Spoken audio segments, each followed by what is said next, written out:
SDPI ಅನ್ನು ಏಕೆ ಬೆಂಬಲಿಸಬೇಕು? ನ್ಯಾಯಕ್ಕಾಗಿ ಹೋರಾಟವು ಪ್ರತಿಯೊಬ್ಬ ನಾಗರಿಕನ ಜವಾಬ್ದಾರಿಯಾಗಿದೆ. ಒಂದು ಚಳುವಳಿಯ ಭಾಗವಾಗಿರಿ. ಶೋಷಿತರ ಧ್ವನಿಯನ್ನು ಬಲಪಡಿಸಿ. ಪ್ರತಿಭಟನೆಗಳು, ಕಾನೂನು ಹೋರಾಟಗಳು ಮತ್ತು ಜನರ ಅಭಿಯಾನಗಳನ್ನು ಬೆಂಬಲಿಸಿ. 2.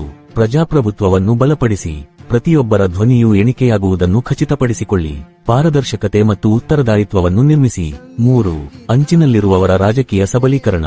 ದಲಿತರು, ಆದಿವಾಸಿಗಳು, ಅಲ್ಪಸಂಖ್ಯಾತರು, ಮಹಿಳೆಯರು ಮತ್ತು ಯುವಕರಿಗೆ ಪ್ರಾತಿನಿಧ್ಯ ನೀಡಿ.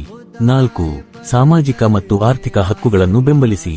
ಎಲ್ಲರಿಗೂ ಶಿಕ್ಷಣ, ಆರೋಗ್ಯ ರಕ್ಷಣೆ, ವಸತಿ ಮತ್ತು ಉದ್ಯೋಗಗಳು. 5. ಕಲ್ಯಾಣ ರಾಜ್ಯಕ್ಕೆ ಕೊಡುಗೆ ನೀಡಿ.